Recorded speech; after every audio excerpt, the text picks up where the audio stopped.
Hola, ¿cómo están? Yo soy David Barrientos. Bienvenidos y bienvenidas a The Week, un espacio en el que repasamos y analizamos las noticias más importantes de Costa Rica y el mundo. Esto lo repetimos todas las semanas, pero es sumamente importante para que sigamos en contacto. Este es un proyecto de periodismo independiente, por lo que su apoyo económico es la única forma de mantenernos vivos. Este año queremos seguir con ustedes y hacer crecer nuestra comunidad. Si les gusta nuestro trabajo y les parece útil, pueden ingresar a www.patreon.com/la-horatica o hacernos un simpe móvil al 8607-6470. Su colaboración en serio es vital para este proyecto. Esta semana estuvo cargada de información, así que debimos hacer un esfuerzo mayor por resumir las noticias más importantes. No les vamos a poner acá todo porque tendríamos una hora de podcast y no es la idea. Hablaremos de las elecciones municipales, el drama que viven miles de personas por la contaminación del agua, la reunión entre el presidente de la República y la Contralora y un par de cosas más. Iniciemos.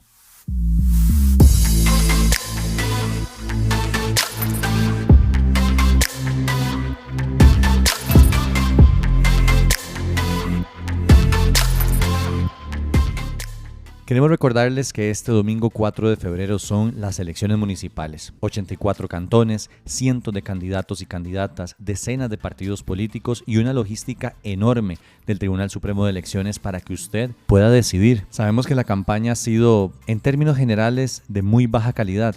Hemos visto de todo. Anuncios que promueven la misoginia y el machismo con tal de conseguir votos para una síndica en Escazú. Voy, mi amor, ¿a dónde voto para que usted me gobierne? En la Escuela Venezuela, el 4 de febrero, por síndica de San Miguel. Una candidata del partido Unidad Social Cristiana minimizando los efectos del cambio climático. Yo no estoy de acuerdo con esas agendas progres, esas agendas de pánico, de miedo y de opresión. Anuncios para promover candidatos que parecen producidos por cavernícolas, como este del PUSC. Spartans, what is your profession? Y hasta un reconocido dirigente de fútbol dando adhesión a una candidata. Ese es el caso de Jafet Soto. Vengo aquí convencido de dar mi adhesión a Ángela. Ángela es trabajo, continuidad, esfuerzo y sobre todo creo que le tenemos que dar la oportunidad de demostrar en el tiempo lo que ella nos va a ayudar a crecer como cantón. Vamos a ser mal pensados por un segundo. ¿Jafet ve todas esas características en la candidata del Partido de Liberación Nacional o ve en ella la forma de acabar con los problemas de permisos municipales y constantes clausuras que tiene el nuevo estadio del Herediano? Ahí les dejo un tema para que, no sé, investiguen algo, periodistas deportivos. En este punto es válido que ustedes me digan: Mae, David, ¿cómo pretende que tengan ganas de ir a votar con semejante nivel de campaña política? Y sí, tienen razón, pero vamos a tratar de responder algunas preguntas claves que quizás les ayuden para salir a votar. ¿Por qué es importante votar? Las municipalidades son quienes administran su entorno inmediato, administran los impuestos que usted paga para la recolección de basura, impuestos territoriales, patentes u otros. Con esos recursos mantienen servicios públicos, parques, construyen y dan mantenimiento a la infraestructura local. Por eso es importante revisar quiénes son los aspirantes y elegir a quienes usted considere los mejores. Además, se encargan de nombrar a los miembros de las juntas de educación, formulan políticas de ordenamiento territorial como planes reguladores y aprueban o rechazan permisos de construcción, entre muchas otras cosas. ¿Qué vamos a elegir este domingo? Un alcalde o alcaldesa y 2 vicealcaldías en cada cantón, regidores y regidoras, propietarias y suplentes, concejales de distrito, síndicos e intendentes. En total se deben elegir 6.212 puestos. ¿Cómo puedo darme cuenta quiénes son los candidatos? Hay varias opciones. Distintos medios de comunicación nacional y locales han hecho esfuerzos notables para presentar las candidaturas, sus principales propuestas y otros detalles. Pero la información oficial está bien presentada en el sitio web del Tribunal Supremo de Elecciones. Les vamos a dejar el enlace en la descripción de nuestro podcast. Allí podrán escoger su provincia, su cantón y ver los partidos o candidatos que compiten. Por ejemplo, en Cañas, Guanacaste, hay 6 partidos en la disputa, 5 de carácter nacional y 1 de carácter provincial. En el sitio web usted encontrará en algunos perfiles la hoja de vida del candidato o candidata y su programa de gobierno. ¿Qué hace especial a esta elección? Hay 3 factores que hacen a esta elección municipal importante. Es la primera que incorpora el principio de paridad horizontal de género en las papeletas para las alcaldías. Esto quiere decir que si un partido político va a disputar la elección en 84 cantones, debe presentar 42 candidatos y 42 candidatas. Esa disposición fue tomada por el Tribunal Supremo de Elecciones desde febrero 2023, luego de una resolución de la Sala Constitucional que respondía a un recurso presentado por diputaciones del PAC. Lo mismo aplica en las papeletas para regidores y síndicos. Andrei Cambronero, vocero del tribunal, lo explicó de forma detallada en un foro realizado meses atrás en el Colegio de Abogados. ¿Qué es la paridad horizontal? Es que yo me imagine, ¿verdad?, una línea imaginaria en la horizontalidad de las mismas circunscripciones según el grado que tienen. Costa Rica, según la División Administrativa Territorial, tenemos distritos, cantones, provincias. Entonces, cuando yo hablo de paridad horizontal, yo vuelvo a ver que tengo a la par de mi mismo rango para evaluar los primeros lugares de la lista o de las fórmulas. Entonces, una provincia como Limón tiene 6 cantones.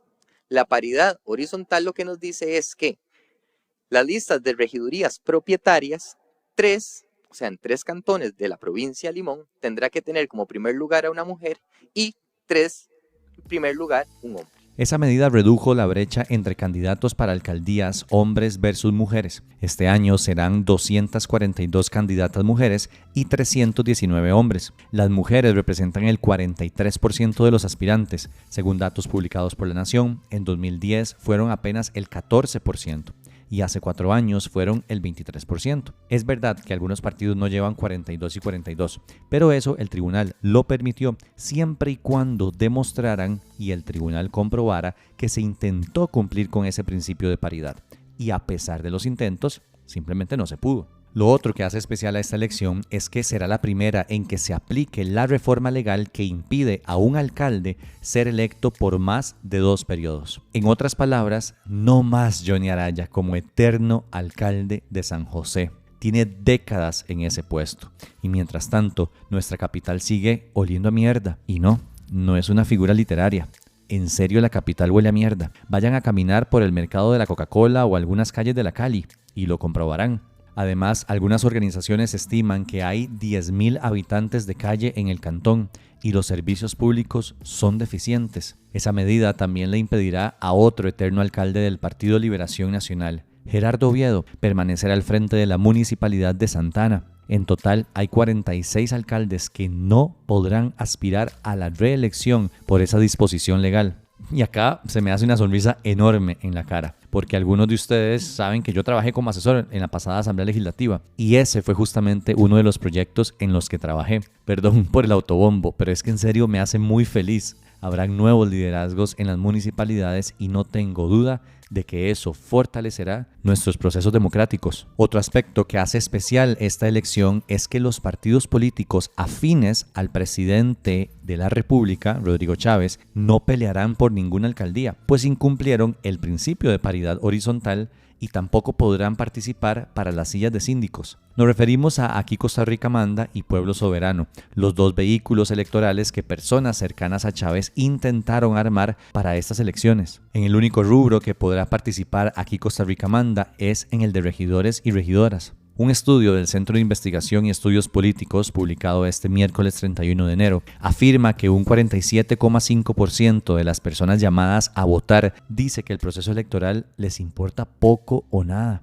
De las 1.000 personas entrevistadas entre el 23 y el 25 de enero, solo el 45% dijo que está decidida a votar. La encuesta del CIEP afirma que el Partido Liberación Nacional obtendría el 17% de los votos para alcaldías, el Partido Unidad Social Cristiana el 10%, el Partido Progreso Social Democrático, el que llevó a Chávez al poder y luego terminó peleado con sus dirigentes, sacaría el 7%. Y termino acá con un mea culpa / explicación. En la hora tica no hemos dado cobertura a estas elecciones municipales. Y la razón es muy sencilla. No tenemos ni tiempo ni dinero para hacerlo. Como ustedes saben, yo personalmente tengo trabajos con los que pago mis obligaciones. Y la hora tica aún no da lo suficiente como para poder dedicarme 100% a esto. Las elecciones municipales son importantes. Y por eso, honestamente, nos sentimos un poco mal de no haber dado cobertura. Esperemos que de aquí a 4 años podamos hacerlo mejor. Dicho todo esto, Salgamos a votar.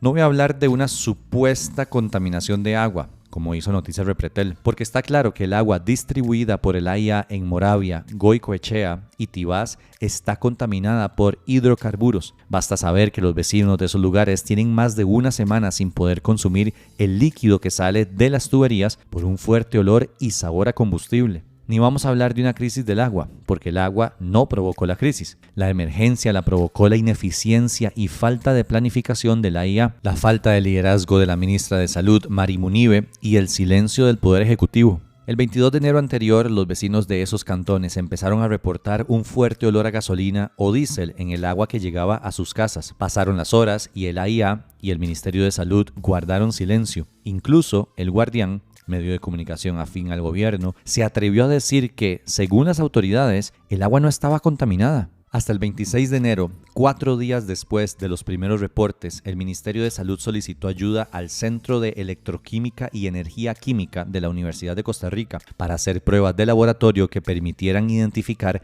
el tipo de hidrocarburo presente en el agua. Así es, el gobierno pidiendo la ayuda de la UCR, a la que tanto ha atacado. Vamos a tratar de entender por qué los jerarcas de la AIA y el Ministerio de Salud minimizaron la emergencia por 4 días y no solicitaron ayuda de expertos para identificar la sustancia contaminante. Una explicación dada por Mari Munive, vicepresidenta de la República y ministra de Salud, es que ella no estaba en el país y que al llegar se tuvo que enfrentar a la situación con un jet lag terrible. Parece broma, pero en serio lo dijo. En lo que nos dice. Porque sí, o sea, créame que ayer yo no estaba muy contenta con lo que sucedió. Y bajar de un avión con un jet lag terrible a enfrentarme a esto, no solo era parte de mi responsabilidad, pero también era algo... A la ausencia de Munive se suma la actitud completamente irresponsable de Alejandro Guillén, presidente ejecutivo del AIA hasta el pasado miércoles. Pero no es que uno está abriendo el tubo y está saliendo hidrocarburos, no demos esa connotación a la población. Los valores que estamos sacando aquí, como dice la doctora, son de 0.1 partes por millón. Hay una muestra que sacó 0.6 partes por millón. Eso significa que hay gatilla para que se haga una investigación. Según las palabras de Guillén, habían muestras que marcaban presencia de hidrocarburos y eso motivaba a realizar una investigación. Pero nadie debía alarmarse. Claro, porque no existían razones para alarmarse. Solo 107,000 personas de 3 cantones estaban sin agua para beber, preparar alimentos, bañarse, asear sus viviendas, etc. Guillén hasta se atrevió a dudar de la toxicidad del agua contaminada con hidrocarburos. El nivel de toxicidad no se sabe y probablemente ni siquiera es tóxico, dependiendo de...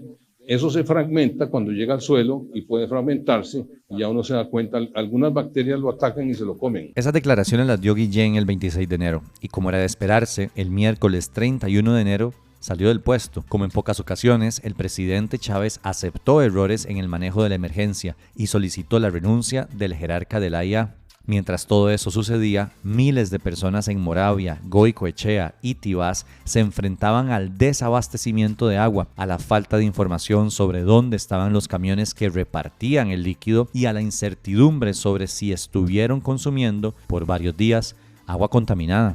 El martes y miércoles, decenas de vecinos de Guadalupe se lanzaron a las calles para protestar. Y si hasta este punto todo es muy grave, la cosa se pone peor. Desde el 15 de marzo de 2022, Roberto Soc, alcalde de Moravia, denunció en su perfil de Facebook que los vecinos de ese cantón denunciaban olor a gasolina en el agua. Me informan algunos de ustedes que el agua potable en algunos sectores de Moravia y Goicoechea ha estado saliendo con olor y sabor diferente, tipo gasolina. Escribió Soc. La denuncia del alcalde no se quedó en sus redes sociales. El 16 de marzo se reunió con funcionarios de la AIA e informó que esa entidad revisó las fuentes de captación y las plantas potabilizadoras y no encontró contaminación, según los análisis técnicos. Funcionarios de la AIA también le garantizaron que tomaron muestras de agua en el sector sureste del cantón y no encontraban polución y que se lavaron los tanques para eliminar alguna concentración de hidrocarburos que pudiera existir. En este punto es importante cuestionar varias cosas. ¿Cómo el AIA pudo garantizar que no había hidrocarburos en el agua si el Laboratorio Nacional de Aguas no tiene la capacidad técnica para detectar ese tipo de sustancias? ¿Por qué lavaron los tanques para eliminar alguna concentración de hidrocarburos si supuestamente los análisis técnicos decían que no había hidrocarburos ahí? ¿No es eso contradictorio?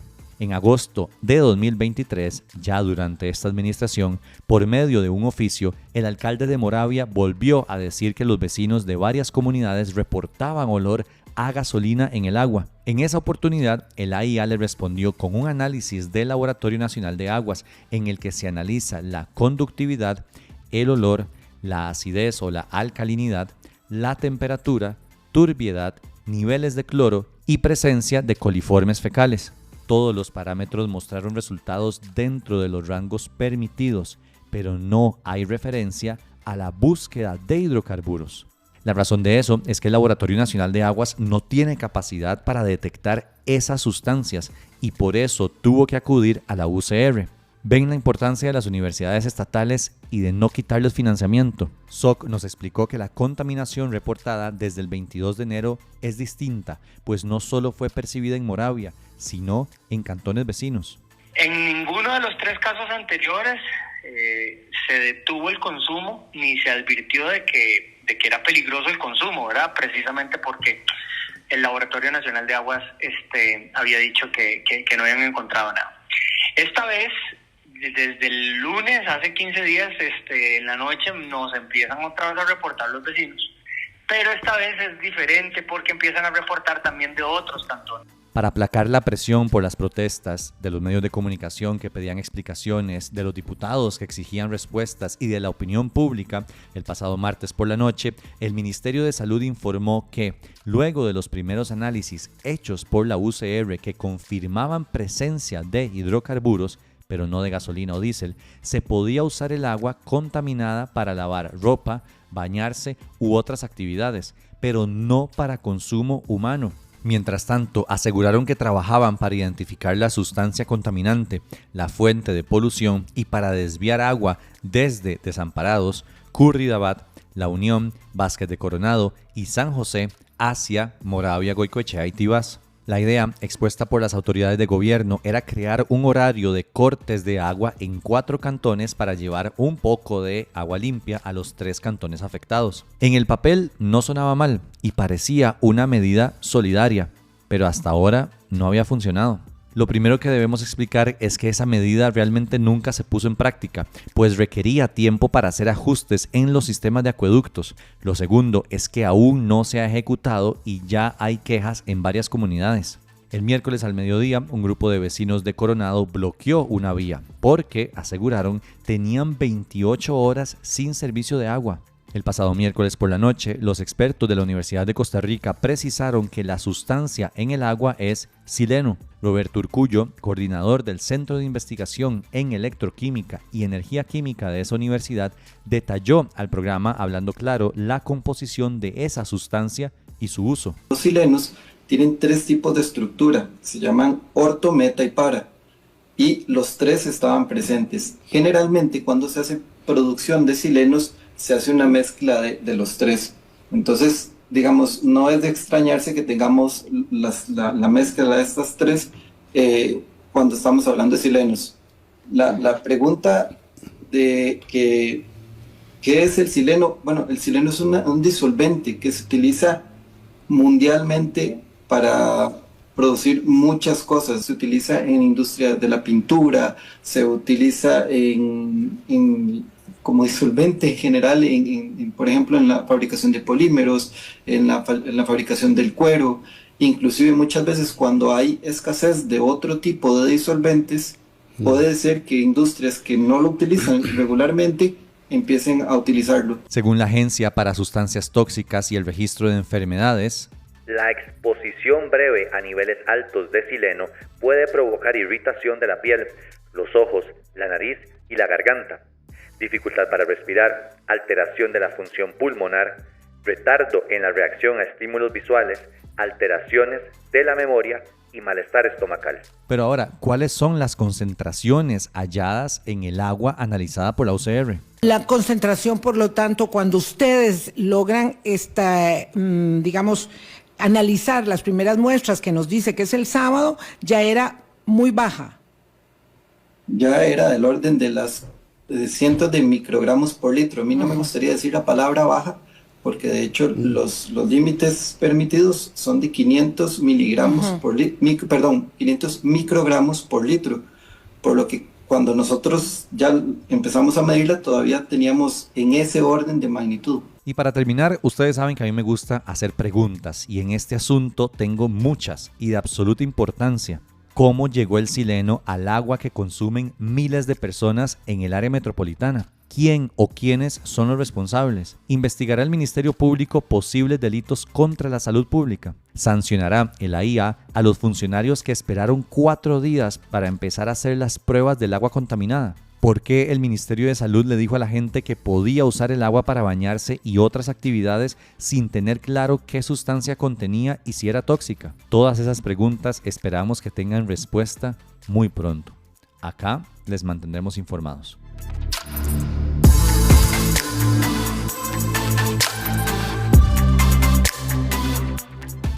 El jueves pasado se dio un episodio más de este show llamado Gobierno contra cualquiera que le diga que no puede hacer lo que le dé la gana. El nuevo capítulo fue la reunión que solicitó el presidente de la República, Rodrigo Chávez, a la Contralora General de la República, Marta Costa. Y la cita fue tan penosa que no sé ni por dónde empezar.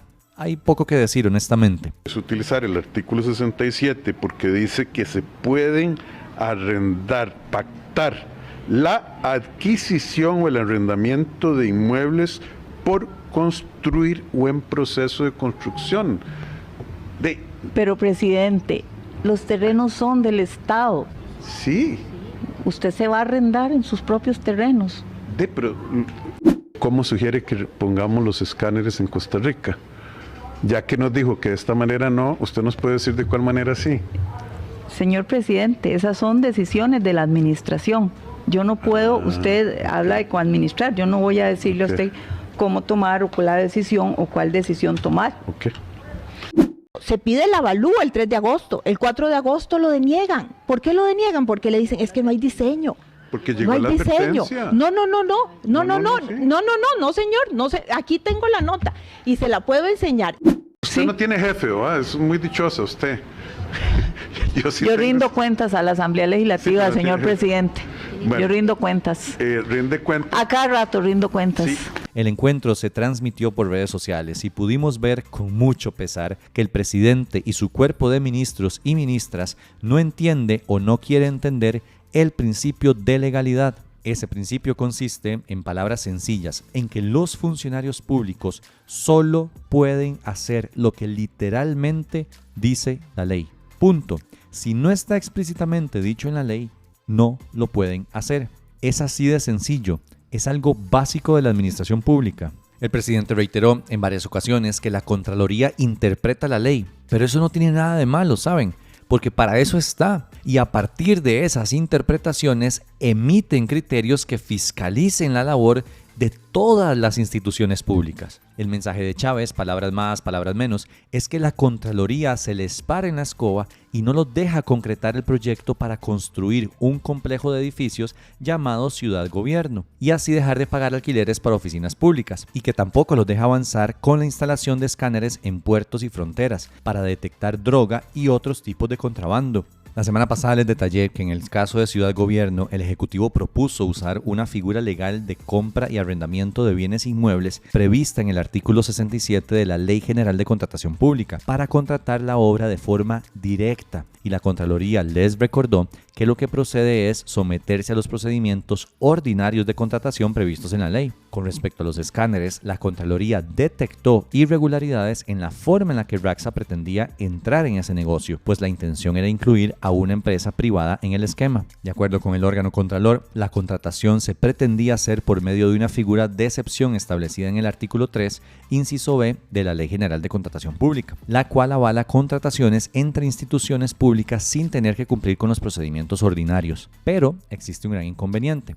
La Contraloría concluyó que esa figura especial no se puede utilizar en este caso, pues para poder suministrar los equipos, RACSA suscribió un acuerdo comercial estratégico con el consorcio Corp Low Risk Costa Rica S.A., integrado por la empresa de veterinaria Distrivet S.A. y Productos y Procesos Industriales Propinsa Costa Rica S.A. En otras palabras, el gobierno y RACSA querían utilizar una figura legal excepcional para meter en el negocio de los escáneres a una empresa privada. Un aspecto fundamental en esa historia es que RACSA declaró confidencial toda la documentación relacionada con la selección de ese consorcio. En ese contexto, durante la reunión se vio a Marta Costa, Contralora General de la República, y su equipo exponiendo criterios a partir de varias leyes, tratando de hacerle entender al presidente que no se oponen a los proyectos, sino que solamente deben hacerlos dentro del marco legal. En esa línea, la Contralora fue inteligente y dejó hablar la mayoría del tiempo a sus colaboradores.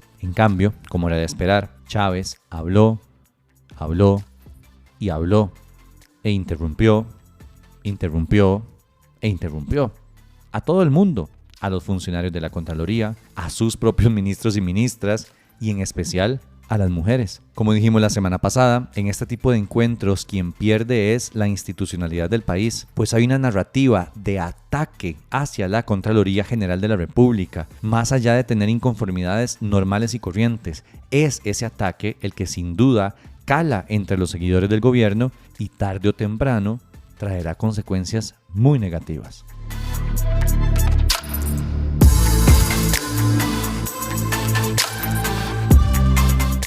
Pilar Cisneros anda como Cantinflas. Un día dice una cosa, al día siguiente otra, meses más tarde se desdice. En agosto de 2023, Pilar Cisneros lideró al resto de diputados oficialistas y durante un evento del partido Aquí Costa Rica Manda, dio el apoyo a esa agrupación. Dijo que ese partido sí representaba al gobierno y que era una nueva forma de hacer política. Expresó que dejaban atrás al Partido Progreso Social Democrático, con el que llegaron a la Asamblea Legislativa y al Poder Ejecutivo, y tenían un nuevo vehículo.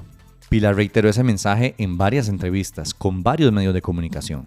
Sí, pero ya no queremos un taxi, ¿no?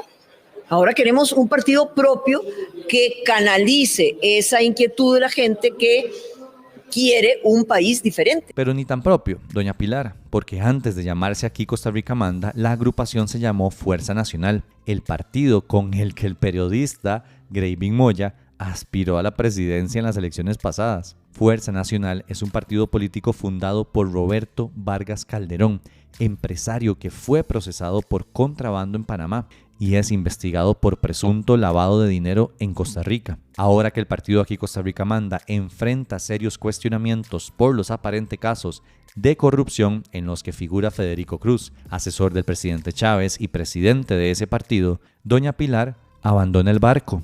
Dice que a ella le prometieron que Vargas ya no estaría en el partido y que es público y notorio que eso no es así.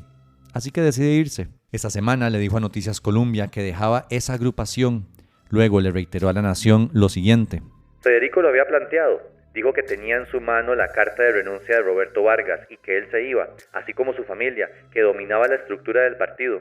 Pero ninguno se fue. Es público y notorio que participaron en las asambleas partidarias y que ahí están. Además, en las últimas horas, Fabricio Alvarado, de Nueva República, inició una cruzada un poco desesperada en la que utiliza unos videos de doña Pilar invitando a votar en las elecciones municipales. Y luego aparece él en otro video diciendo que voten por sus candidatos a alcalde. En esta pieza, Cisneros no dice que voten por los aspirantes de Nueva República, pero Fabricio lo insinúa.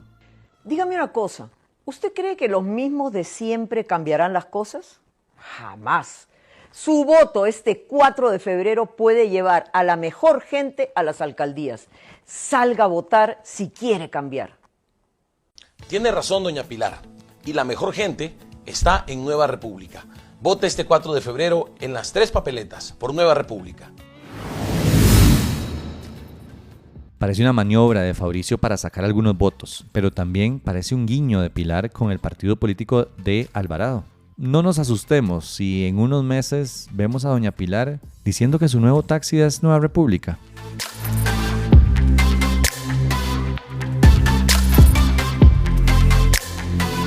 Esto Esto fue un resumen de las cosas más importantes que sucedieron del 29 de enero al 2 de febrero en Costa Rica. Al fin se acabó este mes que duró como 3 años. Recuerden que pueden seguirnos en redes sociales, @lauratica. Pueden compartir este podcast para que le llegue a más gente. Pero lo más importante que pueden hacer es apoyarnos con su financiamiento en www.patreon.com/lauratica o a través de Simpemóvil al 8607-6470. Un abrazo.